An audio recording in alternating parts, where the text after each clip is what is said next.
press the bell icon on the YouTube app and never miss another update. Hello dear students, I am Dr. Denzy and today we will be discussing the rise of nationalism in Europe. Now in this first chapter, we shall discuss about the idea of nations, on how we've evolved on to what exactly we arrive on today, to the whole idea of nationhood. In the year 1848, Frédéric Sorrieu, a French artist, prepared a series of 4 prints visualizing his dream of a world made up of democratic and social republics.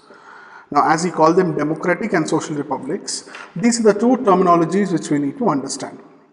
Now, the first print was actually of the series which shows the people of Europe and America, the men and the women of all ages and social classes, who are marching in a long train and offering homage to the Statue of Liberty as they pass by it. Now, as you recall, artists of the time of the French Revolution personified liberty as a female figure. Here you can recognize the torch of the Enlightenment. She bears in one hand and the Charter of the Rights of Man in another. On the earth, the foreground of the image lie the shattered remains of the symbols of absolutist institutions. In Sorrieu's utopian vision, the people of the world are grouped as distinct nations, identifying through their flags and national costume. Now, leading the procession way past the Statue of Liberty are the United States and Switzerland, which by this time were already nation states. Now, here we understand that the whole idea of nationhood, that is forming of countries with various boundaries and having a single identity to each one of them. Let's say, for example, the idea of India. Now, we know that the idea of India came into existence post the independence, but the makings of the country laid many thousands of years ago. Now, there are certain terminologies. We talk about absolutist. Now, what does this absolutist mean? Now, it means where a government or a system of rule which has got no restraints, that means no restrictions in the power which is exercised. Now, in the term in history, it refers to a form of monarchy or a monarchical government which is more centralized, militarized and repressive. So, when we speak about absolute power, we have all the power of a single country being bestowed upon a central authority. Another terminology which is highlighted here is the utopian vision. Now, utopian vision is nothing but a vision of a society which is so ideal in its rights and values and virtues that it is actually unlikely to exist. So, the foundation for the whole idea of democratic and social republics here is mentioned in Frédéric Sorrieu's first dream of worldwide democratic and social republics. Now, with this background to the nationalism on Europe, we go on to the remaining parts of the content. Now, as we go down and read in detail, we see that in France, which was actually identified by a revolutionary tricolor, had just reached the statue. Now, she is followed by the people of Germany bearing the black, red and the gold flag. Now, interestingly, at the time when Sorrieu created this image, the German people did not exist as a united nation. That means they did not have a sovereign identity which made them a separate country. So the flag which they carry is nothing but an expression of liberal hopes in the year 1848 to unify the numerous German-speaking principalities into a nation state under a democratic constitution. Now, following the German people are the people of Austria, the Kingdom of the Two Sicilies, Lombardy, Poland, England, Ireland, Hungary and Russia. From the heavens above, Christ, saints and angels gaze upon that scene. Now, they have been used by the artists to symbolize fraternity among the nations of this world. So that is actually an explanation for what image you see in your book right now, which is actually talking about the idea of unity and liberty. So here, if you have to look at the picture again, you notice that the various areas which have been identified here. For example, the German people which do not have a national identity, then we have the French people who are identified by the tricolor, and then we have the descent of the gods. So this was the Statue of Liberty which was first enshrined, and the dream of democratic worldwide socialism and democratic identity was first laid down. Now, this was the first genesis, that is the first nemesis or creation of an idea of a country. Now the terminologies here, I'm sure, are clear with you that when we talk about an absolute government, we refer to as a government which is more centralized, which is more authoritarian. That is, a rule applies from the center for the citizens to follow and usually tends to be more repressive. So this is the background what we have to understand so far. Now keeping in this mind, this particular chapter deals with many issues which were actually visioned or visualized by Sorrieu in this given figure. Now during the 19th century, nationalism, okay, this word nationalism you have to understand very clearly, this particular term nationalism emerged as a force which brought about sweeping changes in the political and the mental world of the Europe. Okay, so the end result of these changes was the emergence of a nation state in place of the multinational dynastic empires. So the transition we notice is from the dynas, which is most of the kingdoms usually run by the kings and the queens, was now seeing a paradigm change. That means a conventional change in how the people will visualize the countries. So from dynas it became a nation and a state. So the end result of such changes across Europe was the emergence of such nation states in place of the multinational dynastic empires of Europe. Now the concept and practices of a modern state in which a centralized power exercised sovereign control over a clearly defined territory. Now this has been developing over a long period of time in Europe. But a nation state was one in which the priority of its citizens, not only its rulers, came to the development of common identity and a shared history or descent. Now here the basic idea what we have to understand is the idea of a nation state is not only the citizens, okay? It was actually a common identity between the rulers as well as its citizens and followed by whatever history they inherited. Now this commonness did not exist from time immemorial and it was forged through the struggles, through the actions of leaders and common people. So this particular chapter will look at all those diverse processes through which the nation states and nationalism came into existence in the beginning of the 19th century. Now there are certain terminologies which have to be understood here. Before that, let's try to go in detail to what exactly is a nation. Now Ernst Renan, in a lecture delivered at the University of Sorbonne in the year 1882, the French philosopher said that his understanding of what actually makes a nation or a country.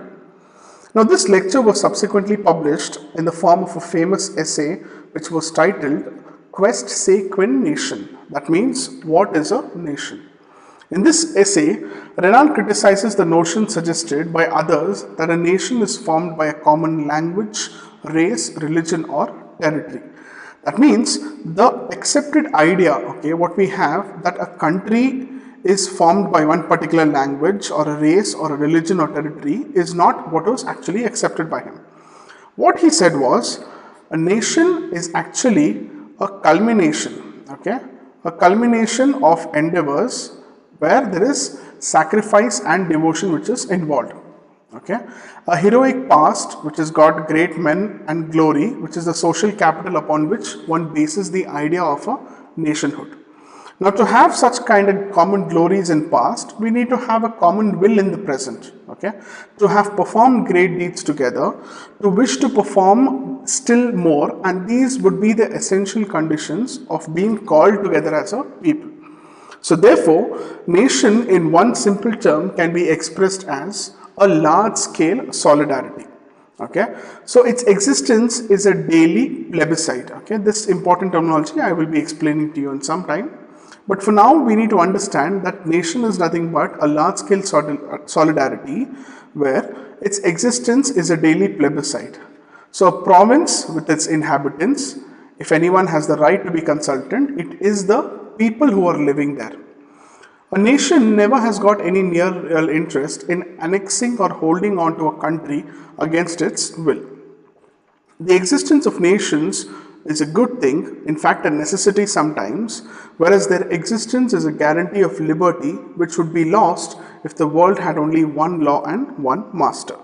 So the idea of nationhood which was mentioned by Renan here talks beyond in terms of the boundaries. Okay, so for example, if you have to have a country like India, Okay, let's take a simple example because it's easier for us to understand in these terminologies. Okay, now India is a country which is not unified by one language or one religion or one kind of people belong to an ethnicity or race. Okay, it is more of a culmination for the idea of India where there is more unity in diversity. All right, so when we see the idea of a country comes into account here, the people are the ones who are the right stakeholders.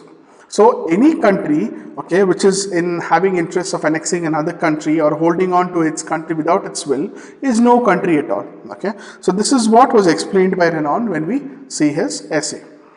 Now the terminologies here we talk about plebiscite. Okay, now what is a plebiscite? Now plebiscite is usually a direct vote by which all the people they accept or reject a proposal. For example, if you conduct a plebiscite in a certain area, okay, you're asking the people whether they want to belong to this country, belong to this republic or democratic republic, or they do not want to do it. Okay, so this was the basic idea of nationalism, which came into account in the 19th century, which we shall be going in detail now. The first significant event which happened was the French Revolution and the idea of the nation of France. Now, the clear expression of nationalism first came with the account of the French Revolution. Now, France, as you would remember, was actually a full-fledged territorial state. Now, in the year 1789, under the rule of an absolute monarch, we could see a lot of political and constitutional changes which was happening. Now, all of these things in the wake of the French Revolution led to the transfer of sovereignty from the monarchy to the hands of the citizens. The revolution proclaimed that it was the people who would henceforth constitute the nation and shape its destiny. So what we need to understand here is the political changes in the country, okay? It shifted the power from the ruler to the hands of the people.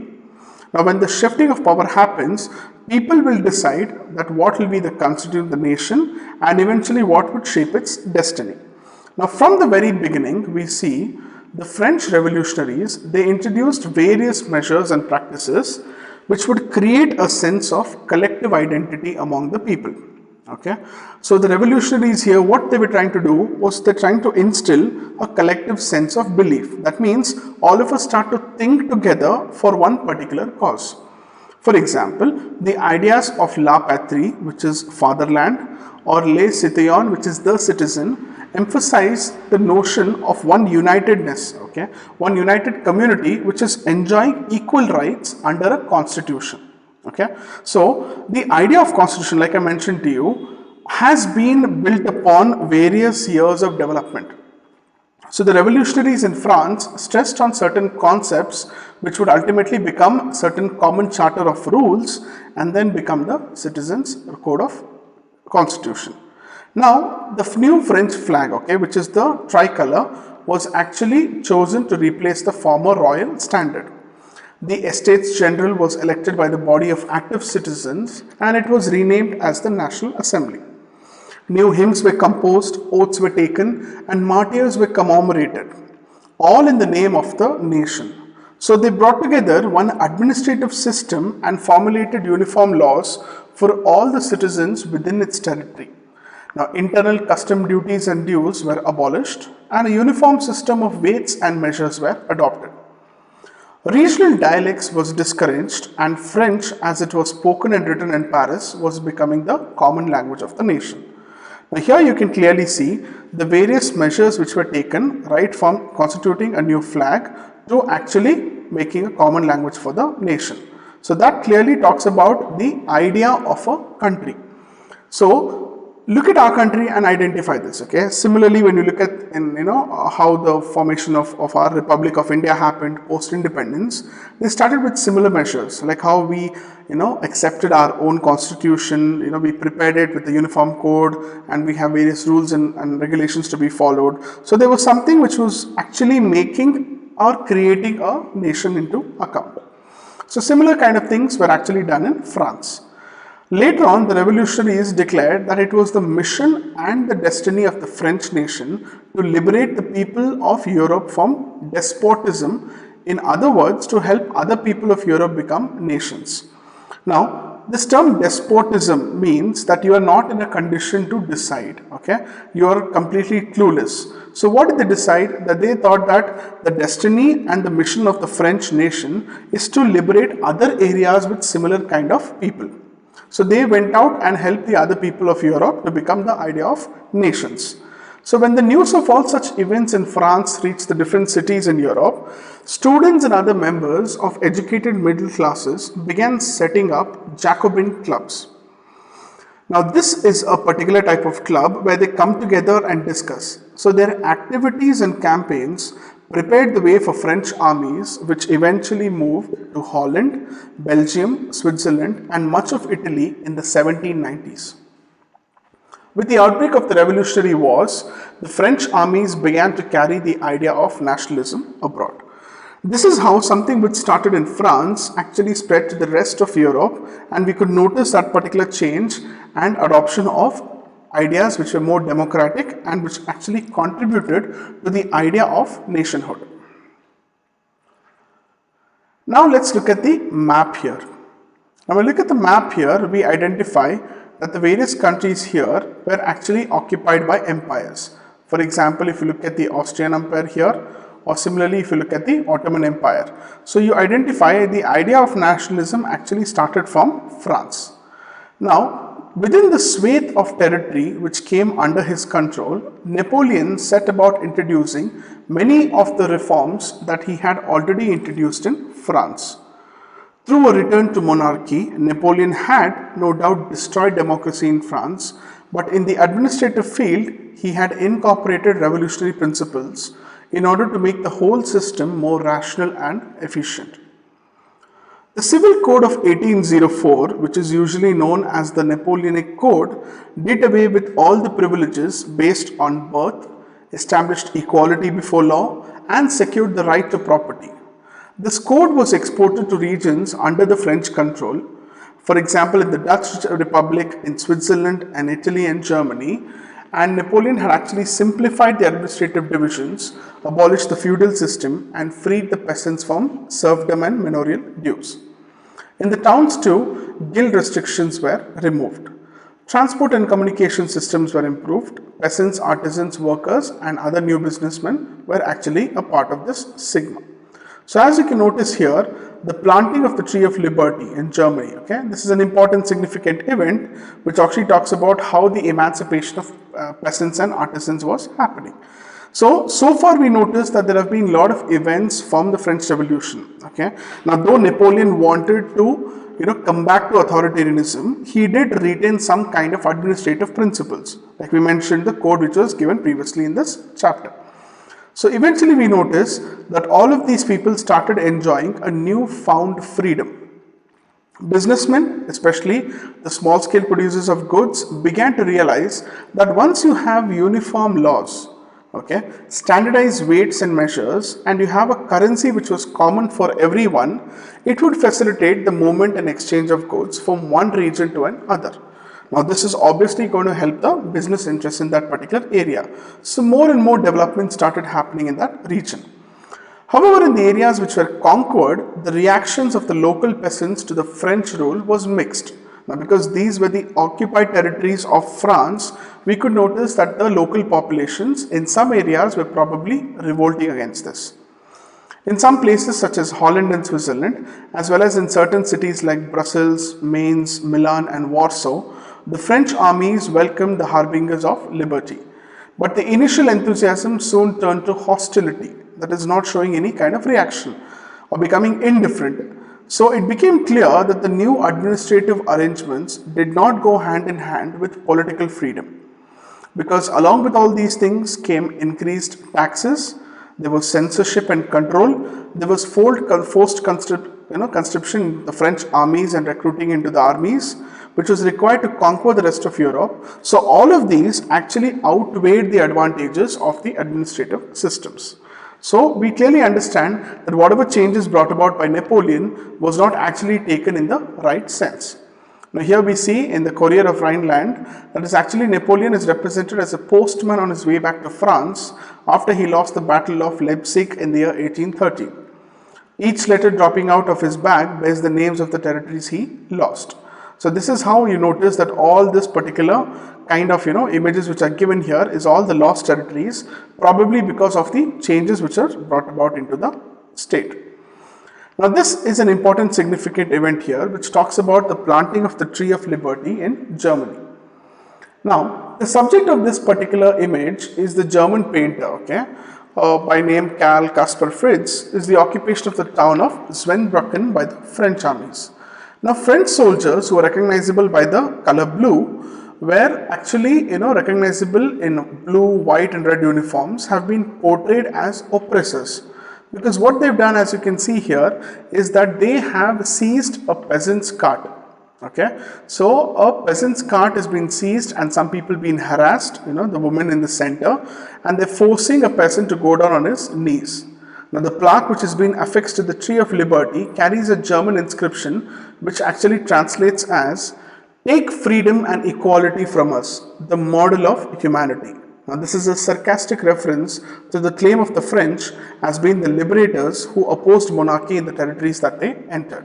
So this picture is a simple indication of how the people there were actually opposing what kind of administrative changes were being brought. So in one cases they talk about the guardians of liberal values, but at the same time they behave as oppressors and monarchs.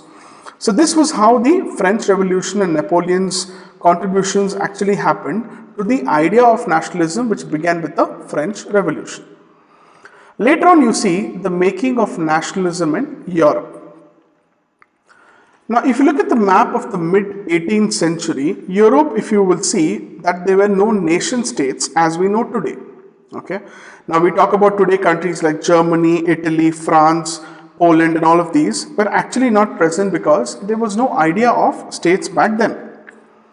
What we did know today as Germany, Italy and Switzerland were actually divided into kingdoms, duchies and cantons whose rulers had their autonomous territories. That means they could govern over their own areas and provinces. Now Eastern and Central Europe was divided under autocratic monarchies within the territories of which lived people who were diverse in their population and culture. Now they did not see themselves as sharing a collective identity or common culture. The reason being that even though they spoke different languages and belonged to different ethnic groups, for example, the Habsburg Empire, which ruled over the Austria-Hungary, for example, was a patchwork of many different regions and people. It included the Alpine regions, the Tyrol, Austria and the Sudetenland. Now, as well as Bohemia, where aristocracy was predominantly German speaking, it included the Italian provinces of Lombardy and Venetia. If you look in places like Hungary, where half the population spoke Magyar, while the other half spoke a variety of dialects. Similarly, in Galicia, the aristocracy spoke Polish, and besides this, there were three dominant groups which also lived within the boundaries of the empire. A mass of subject peasant people, Bohemians and Slovaks to the north, Slovenes in Carniola, Croats to the south, and Romans to the east in Transylvania. Such differences did not easily promote a sense of political unity. The only tie binding these diverse groups together was a common allegiance to the emperor. So given this particular situation where you had different populations with different languages all united because they were under one particular ruler. So how did the idea of nationalism and the idea of nation state actually emerge? So to know this in detail, we'll talk about the various terminologies here. Now here we see a timeline of events, okay. In this blue box, as you can notice here, we can actually notice the basic timeline. So starting from 1797, when Napoleon invades Italy and Napoleonic Wars begin.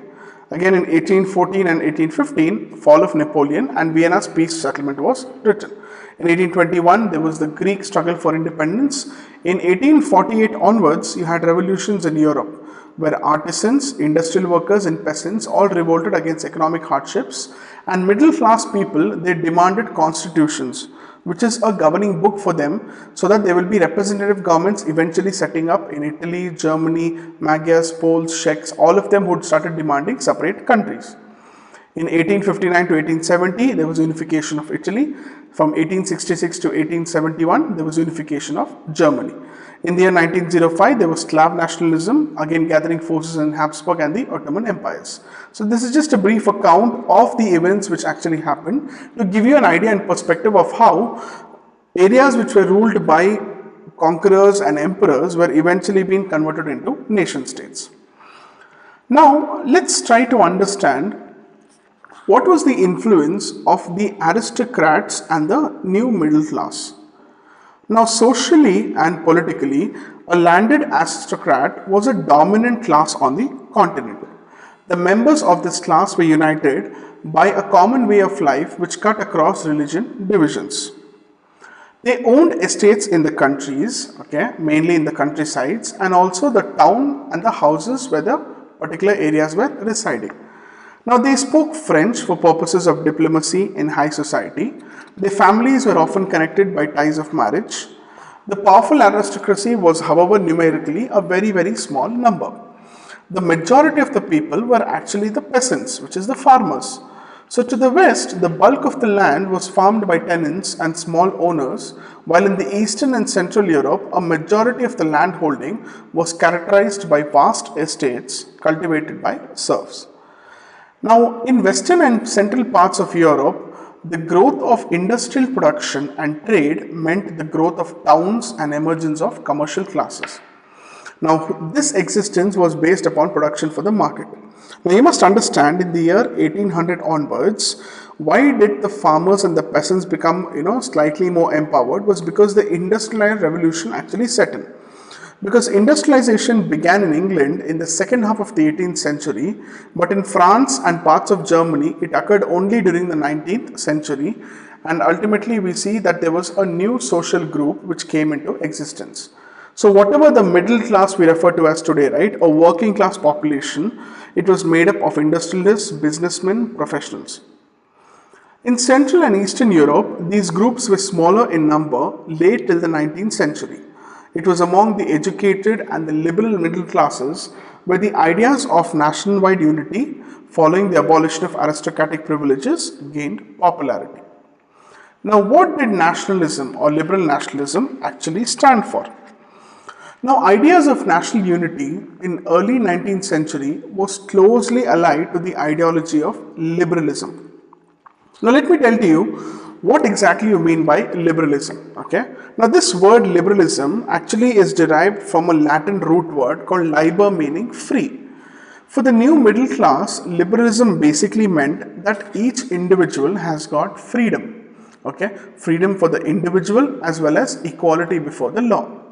Now, politically, it meant that you will have a government which is institutionalized, or it is created by consent, by approval. Now, after the French Revolution, we saw that liberalism had stood for end of autocracy and certain clerical privileges, which was a constitution and representative government through a parliament. The 19th century liberals also stressed the inviolability of private property. Now, yet equality before law did not necessarily stand for universal suffrage. Now, what is suffrage is your right to vote. Now, you'll recall in revolutionary France, which marked the first political experiment in liberal democracy, the right to vote and to get elected was granted exclusively to people who are having property. Now, men without property and all the women were excluded from political rights. That means only a select population could vote. Only for a very brief period under the Jacobins did all the adult males actually enjoy the ability to vote. However, the Napoleonic Code went back to limited suffrage and reduced women to a status of, minor, subject to the authority of fathers and husbands. Throughout the 19th and the earlier 20th centuries, women and non-proprietary men organized opposition movements demanding for equal political rights for them, and organized many opposition movements in this regard. So, when you talk about politically, the right to vote was a very important, significant factor with liberalism. When I talk about the economics, liberalism means that there should be free market, that is the freedom of markets, and you abolish the state-imposed restrictions, that is the government-imposed restrictions on the movements of goods and capital. Now, during the 19th century, this was a strong demand of the emerging middle class. For example, let's take the German speaking regions in the first half of the 19th century. Napoleon's administrative measures had created countless small principalities, a confederation of 39 states. Now imagine one particular kingdom like this, creating 39 different states, and all of them, each one of them had their own currency, had their own weights and measures. So a merchant traveling in 1833 from Hamburg to Nuremberg to sell his goods would have to pass through 11 custom barriers and pay a customs duty of about 5% at each one of them. Duties were often levied, for about 5% at each one of them. And all of these were often levied according to the weight or measurement of the goods. As each region has its own system of weights and measures, this involved time-consuming calculation. The measure of cloth, for example, was the LA in which each region stood for a different length. An LA of textile material bought in Frankfurt would get you 54.7 centimeter of cloth, in Mainz 55.1, in Nuremberg 65.6, and in Freiburg 53.5. Such conditions was often viewed as obstacles to economic exchange and growth by the new commercial classes who argued for the creation of a unified economic territory.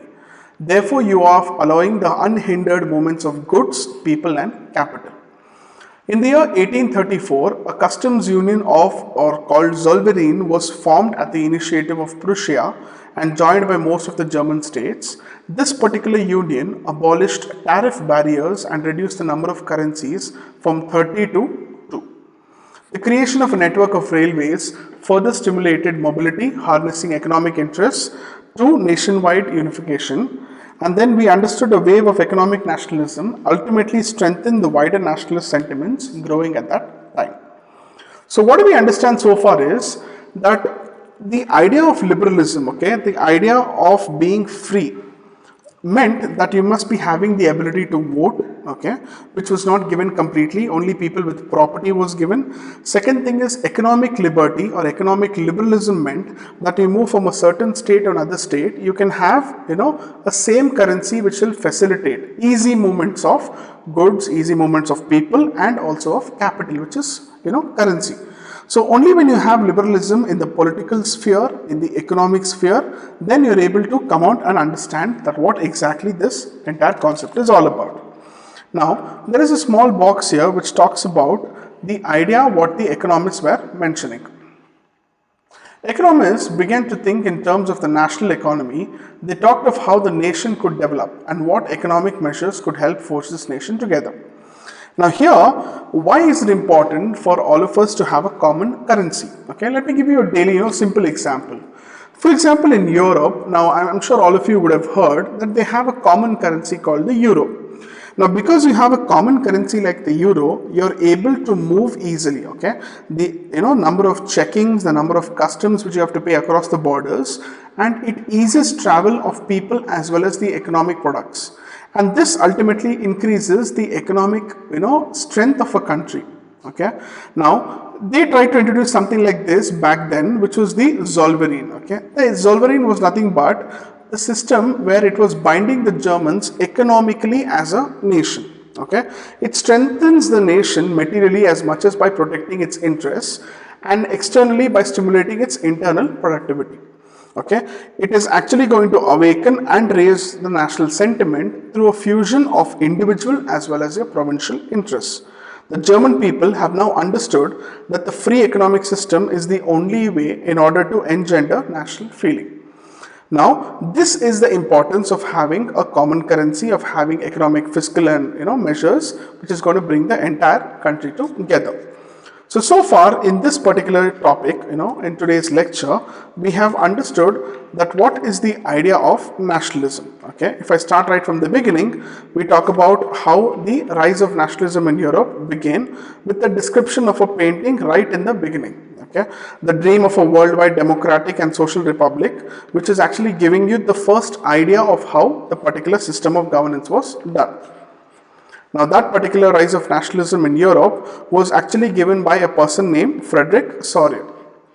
And then we saw the image where we talk about the idea of liberty, Okay, the planting of trees, of liberty, again was not readily accepted by people. That's mainly because we noticed that the people in that particular region did not collectively agree to the idea. Then we saw the entire, image of Europe, which is divided into various empires here.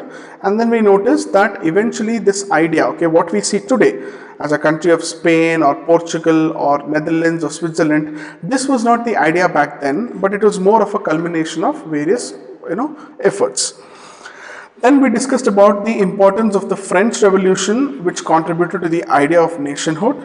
Then we saw that how Napoleon's code of, or Napoleonic laws, which were brought in to bring about certain administrative policies, brought actually a huge important way of bringing the people together, but it received a mixed response from the population.